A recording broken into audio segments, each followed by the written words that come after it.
Extreme tour where connections happen. All kinds of connections. All right, so folks, thank you for sticking with us here. We've got our panelists. So we got the speed round. I'm gonna tell you how the speed round works. I'm basically going to have them introduce themselves for 30 seconds. Then in 30 seconds, they're gonna have to answer one of the 7 questions that are on their sheet. If they go over 30 seconds, they get cut off. It's not because I don't love you, it's because I wanna make sure everybody has a chance to shine. Is that cool? You need 35 seconds? See, that's not gonna work, baby. All right, cool. So we're gonna start with, this is Devin. Devin is awesome. Devin actually speaks at some of our other events. He was in the area and he decided to come and hang out. He's got a really cool company. I'm gonna let him introduce himself, but I just thought that was dope that he showed up. So we'll start with Devin. Hello. All right. How you guys doing? My name is Devin Lawrence, co-founder of the clothing brand Doing Everything Different. We have different artists wearing it, such as Justin Bieber, Chris Brown, Rick Ross just recently wore some of our stuff. And yeah, that's who I am. Oh, wait, there's a question there. One of the 7 questions. You want to come back to it? Time is ticking. The best way to take advantage of being young, I would say it's because you have time. You have time to slip and fall, and you have time to get yourself up and take advantage of being young and networking, being in college, having a network of people. And I think that is really important to start while you're young because you have the whole world ahead of you. So that's my question. That's Thank you.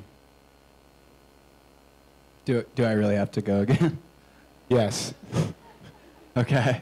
If anyone walked in, Evan Kirkpatrick, Wendell Charles Financial is my company. And it's a private wealth management firm. And if it involves managing money, whether it's for an individual or a person or for a charity, we do that. During college, what one thing do you wish you had done or not done in regards to your career? That's a great question. I think the habits that you develop right now are definitely going to shine through in the future and in your careers. I didn't really realize that. I didn't make the connection that, if I don't get things in on time, then I'm probably going to be late, or if I show up late to class, I'm going to be late to meetings. And I think I should have recognized the parallels to that and then really focused on getting good grades and just excelling and accomplishing as much as I could. Thank you. Just made it. Hale, how are you? Nervous? Hi, everybody. My name is Hale Abu Fazeli. I am a founder of Pino del Savo. Actually, I have a table down there. It's making tea kettle. So we just made, we started 5 years ago. I have 2 beautiful children, and I would like to give you advice. I would like to answer the number 2 question, which is, what is the biggest lesson you have learned in the past year? Being a mom and having your own business, I think the best thing that I learned, you take ownership and you love what you do. When you put your heart in it, I bet you can get what you want. Thank you.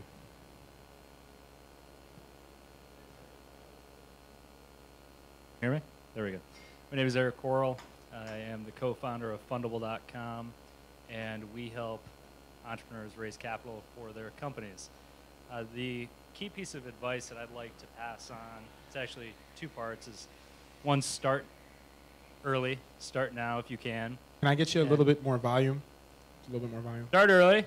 There you go. And getting you back for the Blockbuster guy. Yeah. And then the second piece would be to start networking now. As a college student, you can reach out to almost anyone in the community and actually have them have lunch with you, and you can start building the relationships now. Very few people will say no to a college student. So one thing I started doing while I was in college was reaching out to very successful entrepreneurs in my area, also across the country. And whenever I would travel, I would set up lunches, and I've built a good network of some people that are now my best friends by doing that. But you can create a great network while you're in college, and few people will say no to you.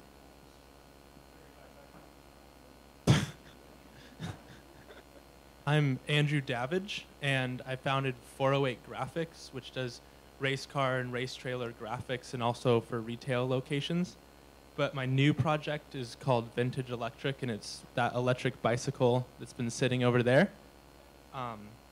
And if I had any advice, it would be to follow what you're passionate in, because you're going to have to work really, really hard to make these things become a reality. And when you're really passionate about it, it doesn't seem like work. It's almost like playtime or fun for a lot of the stuff that would normally be difficult to get through. So follow your passion, I guess.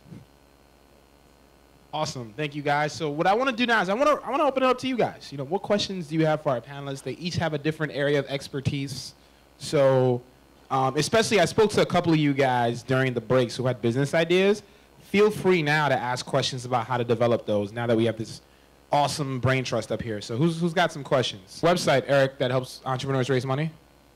Fundable.com. Can you spell that out for the crowd? Sure. FUNDABLE.com. Okay. Awesome. All right. Who do we got? It's okay, guys. They don't bite. Yes. This is what we're going to do. I'm going to go across. See, the thing about running in church shoes. Here you go. Yes, your name? I'm Melody. My question is actually for Devin. You got some pretty big names to wear your apparel. How did that connection happen for you?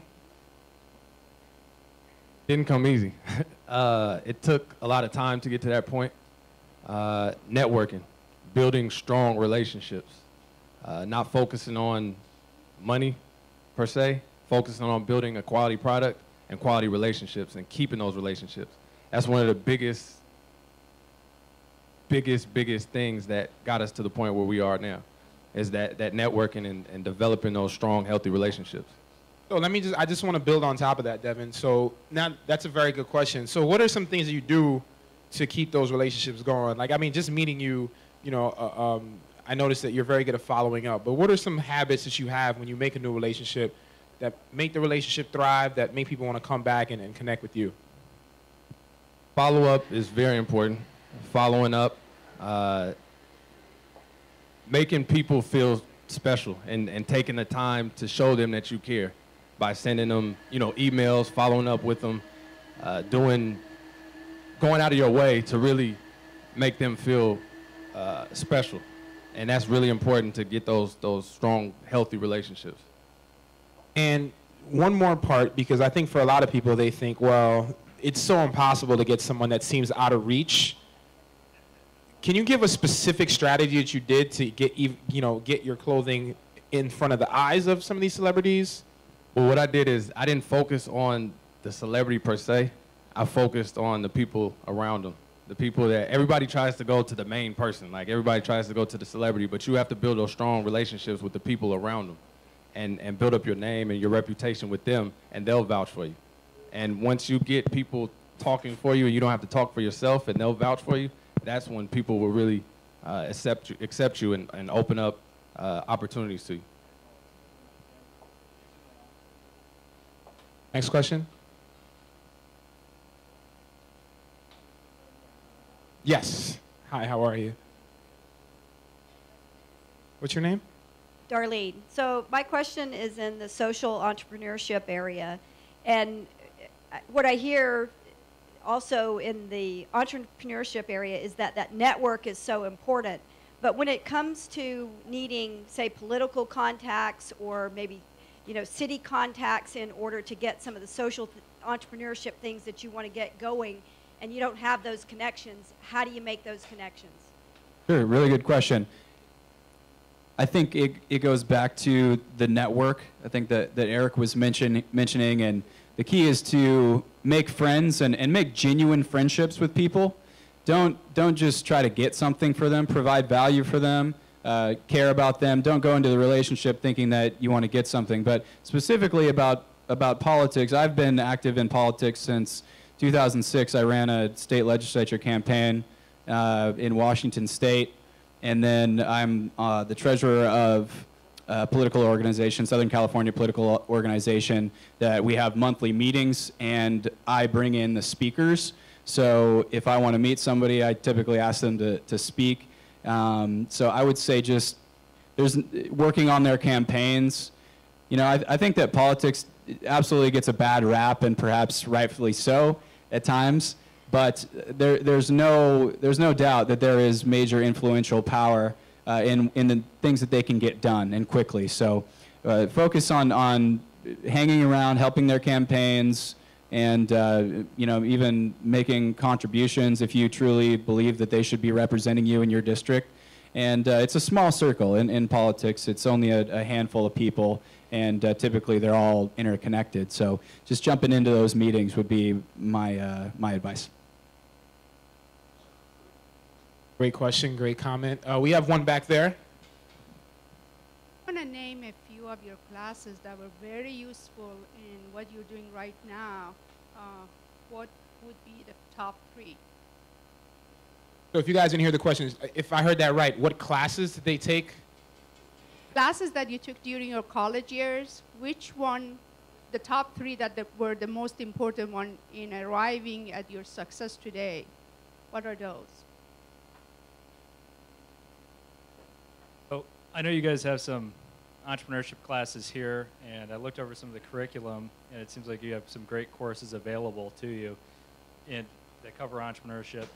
Big one is accounting. So you want to be able to understand finance, how numbers work. Marketing, it's always an important aspect of business. Can you hear me? Yes, I'm an accounting teacher, that's why we wondered. High five. Ow! Woo. Double ow! So I would say finance and marketing would probably be the key ones. And then I would read as many books as you can. We've been talking about networking a lot up here. There's a great book by Harvey Mackay. It's called Dig the Well Before You're Thirsty.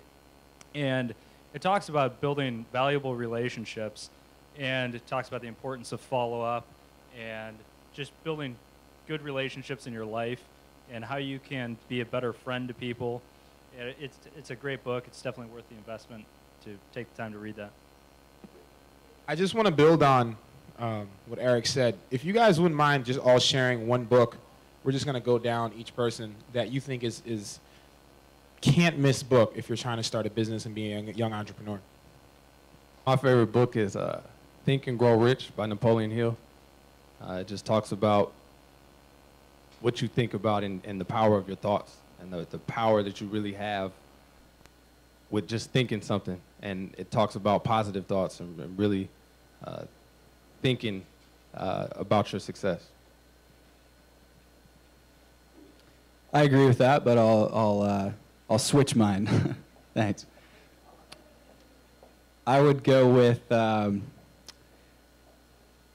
I mentioned a bunch of them during the course of the presentation for those of you who are in the room, but I really think that Start With Why by Simon Sinek is where I would start, just because that I think that once you understand why you're doing something, the reason behind you're doing it, I think that motivation and that momentum will carry you. So Start With Why, Simon Sinek. Actually, I like Poor Dad, Rich Dad. It's really funny and it's really interesting, I think. They just took all of mine. But those are all good books. Think and Grow Rich, Napoleon Hill, Rich Dad, Poor Dad, Robert Kiyosaki, and Start With Why.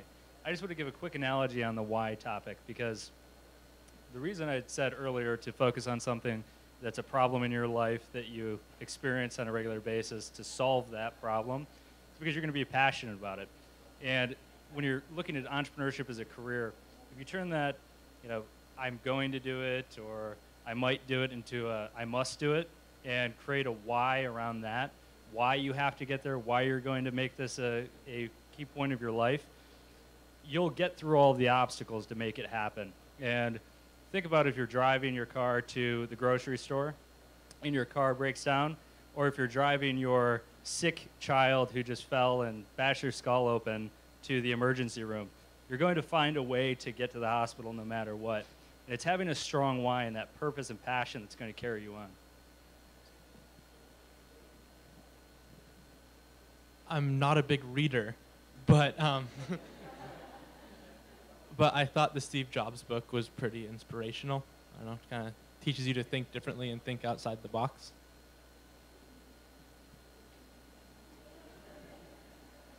And I would, you can probably follow most of us on Twitter or other social networks. And I, as soon as I think a good book is, you know, it should be read by everybody, I always post it, and I try to just include everybody else in that. So that's another option too. Awesome, thank you. Do we have a question in the back? Or we have one in the front? Are you just, you're trying to put your arm around her? Trying to holler, or you had a question? All right. Yeah, we've got one in the back. It didn't work, he tried. Hi, my name is Natalie. And my question is, was there ever a time that either things were moving so fast or you guys got to such like a negative place that you guys just want to like give it all up and just quit altogether?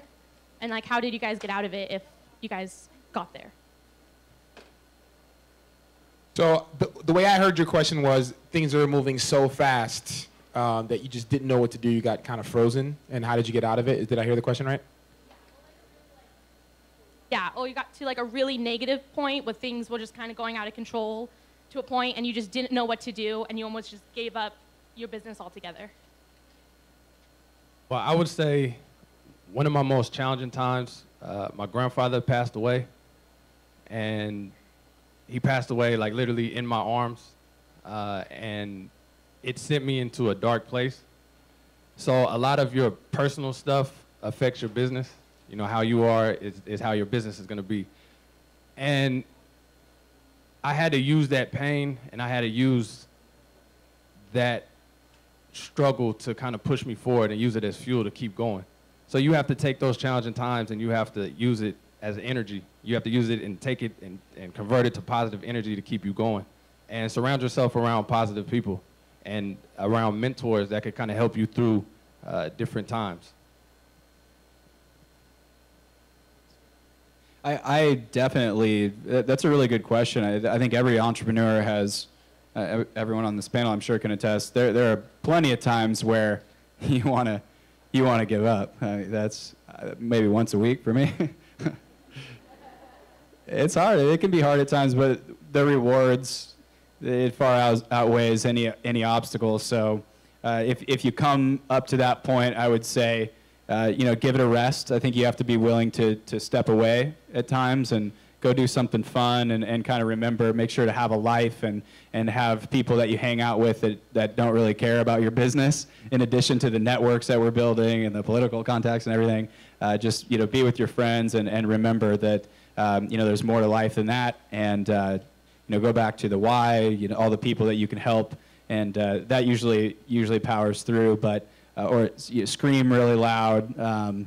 Find things that you do, you know, whether it's running, exercising. You've got to mix it up and go to your happy place, so to speak. But I have to say there will be obstacles, but you know, so many people have overcome those, and I know you guys can too. I would like to add to one thing. I think business is like your child. You know, it's very hard, it's very challenging, but there's a joy in it.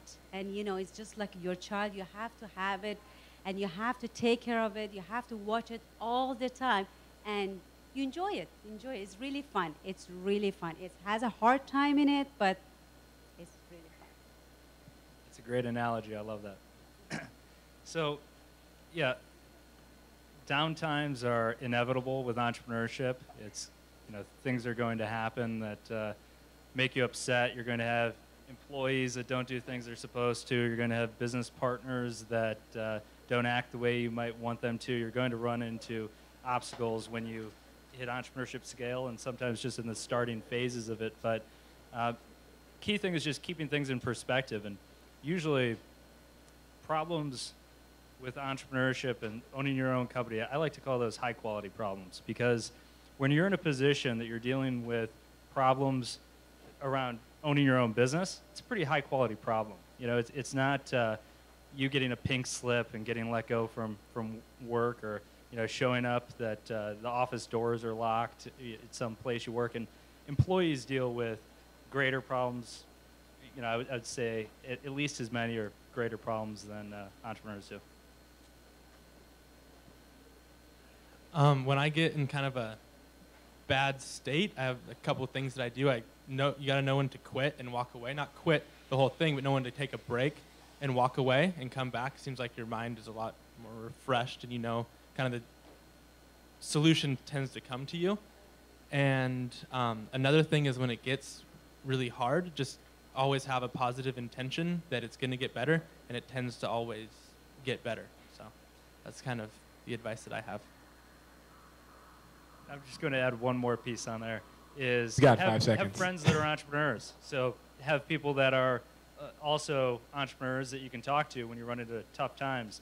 I have a lot of friends that are entrepreneurs, and people will have health problems and talk to. You'd be amazed at how many other people are going through the same problems that you are, that you can talk to them and learn how they dealt with it.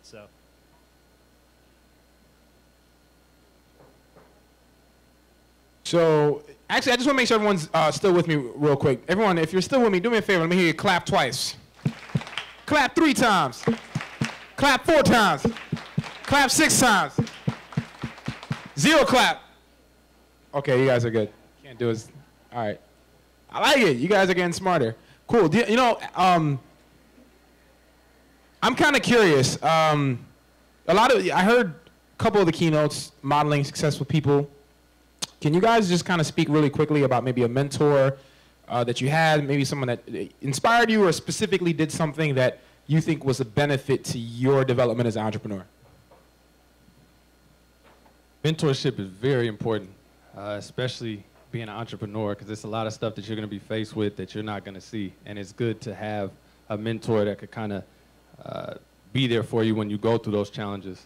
And I have a mentor that completely changed everything and got all of our business in perspective. And he helped us get processes and procedures in place, and he really changed the whole model of our business and really got us to the point where we are. So it's very, very important to find good mentors that will help you through that.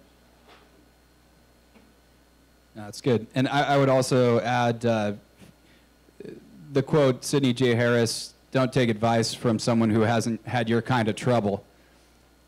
And so find somebody that's in your industry that's already done what it is that you want to do, and they're going to be able to give you some really specific pieces of advice. So mine naturally are in the investment business, and you know, when it comes to sales and marketing, I might have somebody else, and when it comes to operations, I might have somebody else. And so I try to take advice and read the books of people who are experts in different areas, but absolutely key to find one if you don't have one. And as Eric mentioned, I think most people will not turn you down. And if they do, just, you know, find another one because they're not worth your time. I think being honest, be yourself, and have a dream and go for it, you know, and just have a good time. Just enjoy it because that's what you want to do, right? I think that everyone made good points. Having good mentors is key for me. My first business partner has been a great mentor to me, and just having people in life, as to Evan's point, that give you industry-specific or problem-specific advice. And it was a great quote, don't take advice from people who haven't had your problems. So I've had a couple of really good mentors, and there's one kind of instance that pops into my head that I got really excited about idea, and I went to one of them, and I was telling him all about it, and he's very successful, and he starts telling me what he thinks about it, but I was like, no, and he was like, shut up, listen to me, listen. And so I think a lot of times people get so excited about their ideas that they don't slow down and listen to the feedback that's coming in. So if that's one thing that I've learned through mentors is to slow down and listen to what other people. There's a lot of stuff you can cut out, but kind of soak it all in and take it all in and slow down enough to be able to do that. Awesome. Thanks for sharing, guys. Do we have any more questions in the back, the front? Yes. Ramon, could you? Thank you so much.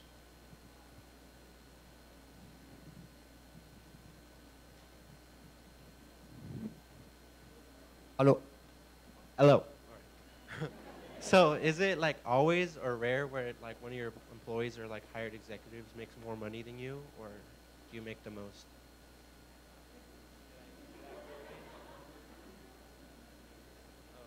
Did they hear? No? I'm speaking into it.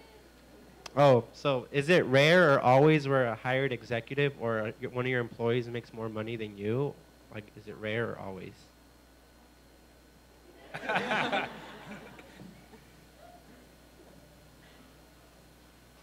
That's a good question. I would say that, you know, as an entrepreneur, you know, you have signed up to own the company, and you're going to have to take investors if you want to scale it. You have to pay people to do a really good job to get high quality people. So I think ultimately it's about ownership of the company, and not necessarily about you know, who is making more money than who at any given point in time.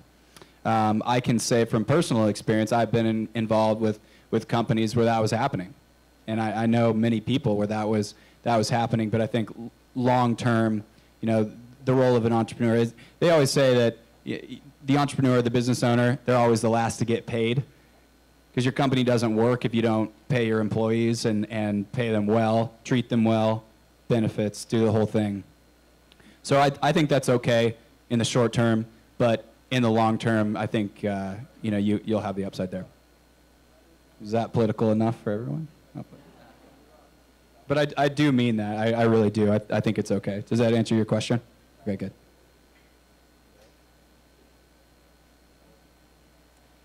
So to Evan's point, when you're starting a company, especially in the early stages, you are the last one to get a check. So it's very common in the startup phase where you may go months without making anything. So it depends on how much money you're putting back into the business and things like that. I don't think you should ever be afraid to have employees make more money than you. Typically, it's in the area of sales. So if you have commission-based salespeople, I don't believe in capping how much they're making. So if they're crushing it and you're choosing to put money back into the business, don't penalize that. Keep that incentive going.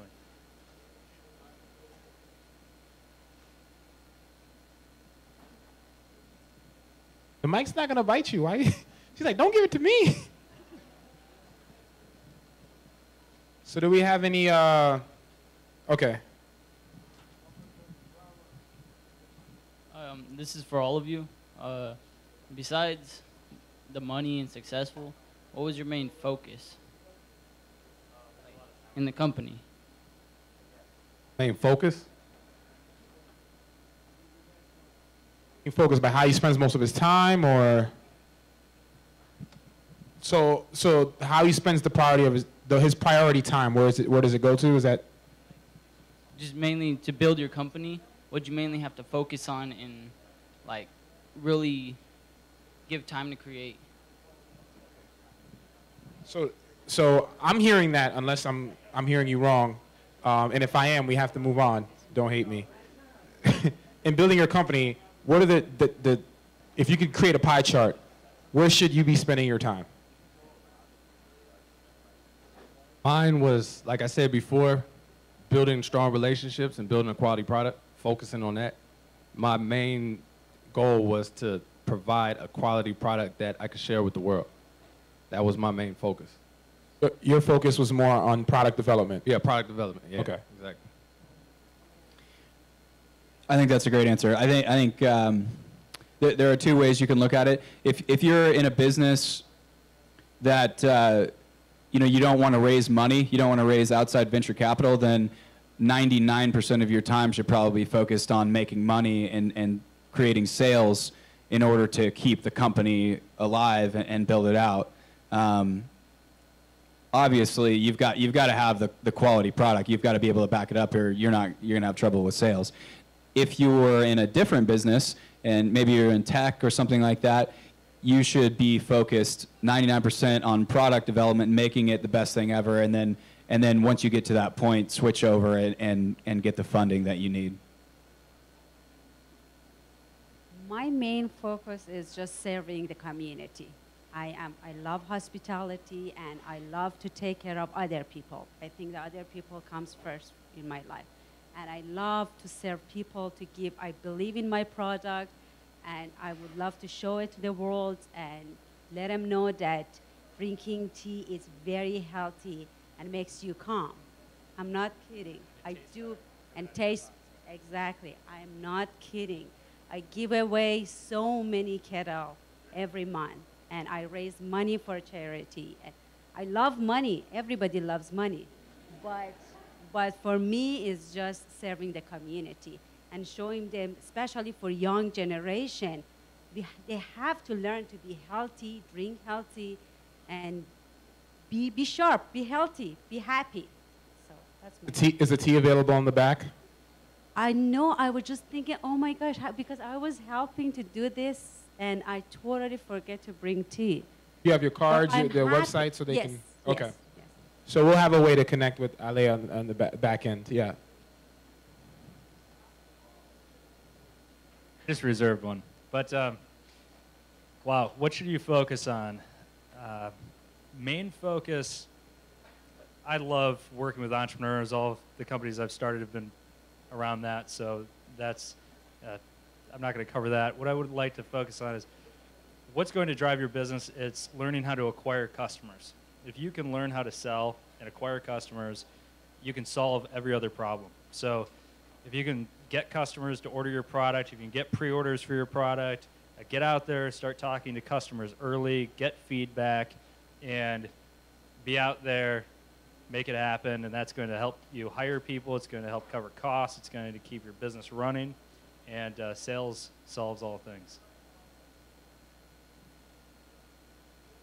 I think the things you should focus, or I focus on most, are creating a good circle of followers who are interested in your products or whatever you guys are trying to sell, and creating a really good product that people will be interested in. They kind of go hand in hand, but creating both of those is kind of very important to a successful business. Very cool, very cool. Now this guy, are you texting or taking notes? What did you write? Get followers, slow down, and get feedback from mentors. Always know to take a break and always be positive. Work with your passion, and Steve Jobs' book. See, you guys are doing a good thing. This guy's over here taking notes, taking action. I like it. I like it. So we're going to wrap up soon. So we're going to take a speed question. Then we have one little quick surprise. But what's the question over there? I'm sorry, could you speak a little louder? Hello? Yes. Okay. So I'm currently trying to start up a nonprofit organization. Would you give any different advice for a nonprofit, or do you think all businesses are the same when starting up? Nonprofit. Yes. Did you want to take that? Okay. I have some friends that have started nonprofits, and it's the same. The customer is, you're serving the customer, you're getting people involved. You have a message, though, of social justice or something, but it's the same principles. You have to take care of people. You have to do what you're going to say. If you say you're going to do something, you have to do it, though, because you're taking people's money and they have faith in you, and your reputation means a lot. So, but it's the same work ethic. Now, did you want to talk on that a little? Sure, absolutely a great answer. There are a lot of similarities. There are a lot of parallels between, a for-profit and nonprofit. I would say definitely focus on making sure that the majority of the money. So you need to have tight systems and operations, and being able to deliver a lot of value. So a typical rule of thumb is that 80% of your costs, or 80% of your donations, are going to the actual cause that are going straight to that, and then 20% to admin and your legal expenses, and you've got to file for the 501c3 and get approved for all that. So I would say definitely make sure that it's tight enough to where the majority of your money, and if possible, what we do with a lot of our companies that we either support or we garner support for them is we find a sponsor to cover all of those costs. So then when we have the nonprofit do a fundraising event or something like that, then we'll be able to say 100% of every dollar that's donated to this company is going to this cause, whatever it may be for you. So, no excuses to not be, you know, getting things done and have your ducks in a row and all that kind of stuff. Does that answer your question? Is that good? Okay, thanks. Awesome. Thank you so much for addressing that specifically. And then, so one quick thing too. What I want you guys to kind of take away from this panel too is, I know they're in the panel now, but you can connect with these folks beyond this panel, right? You guys are willing to connect on Twitter, Facebook, and all that. That's a fair ask. So guys, make sure, you know, after the event, you connect with our panelists. I know that someone approached me before the panel. They said that it was someone's birthday. So where are those folks? You guys want to start singing? All right, come on, let's go. Hey to you. Happy birthday to you. Happy birthday, dear Itzel. Itzel. Happy birthday to you.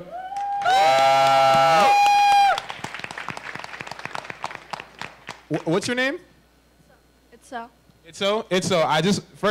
She's here on her birthday. She could have been anywhere else. She's here on her birthday to receive some information and to take her life to the next level. So thank you guys for having that impact on Itzel for her birthday. You know, I give her another round of applause. So really quickly, this is a birthday gift we're going to give to Itzel. Could you give one inspirational quote that you think has played a role in your life that's taking you to the next level? So that's going to be Itzel's birthday gift. To get something you never had, you have to do something you never done. To get something you never had, you have to do something you never done. Y'all better write that. That's a good one. I'm about to write that on my iPad. Y'all messing around. I'm a student too. To get something you never had, you gotta do something you never done. Go ahead, guys. I'm just taking notes. No, that's good. I'm looking through my Twitter feed right now. Seriously, I am. Man, I need to up my inspirational quote game here, you guys. Follow Rel Moody. He's really good for that. Does anyone have one ready to go? Can I just be material and give you a tea kettle? You can choose one of them and have it. You know, keep it forever. Well, what's saying? Did your mom or did someone in your family ever say something that motivated you? This is for Itzel. This is for her birthday. Let's think of something. We can do it. Yeah. What advice would you give to her? No, you'd give her a tea kettle for her birthday? That's awesome. Are you serious? We're going to give Itzel a tea kettle for her birthday. Woo! All right, that'll replace a quote. Okay, I'll give one from Think and Grow Rich, which is one I think 3 of us mentioned, which is, whatever you dream and conceive, you can achieve. Okay, don't laugh, but just do it.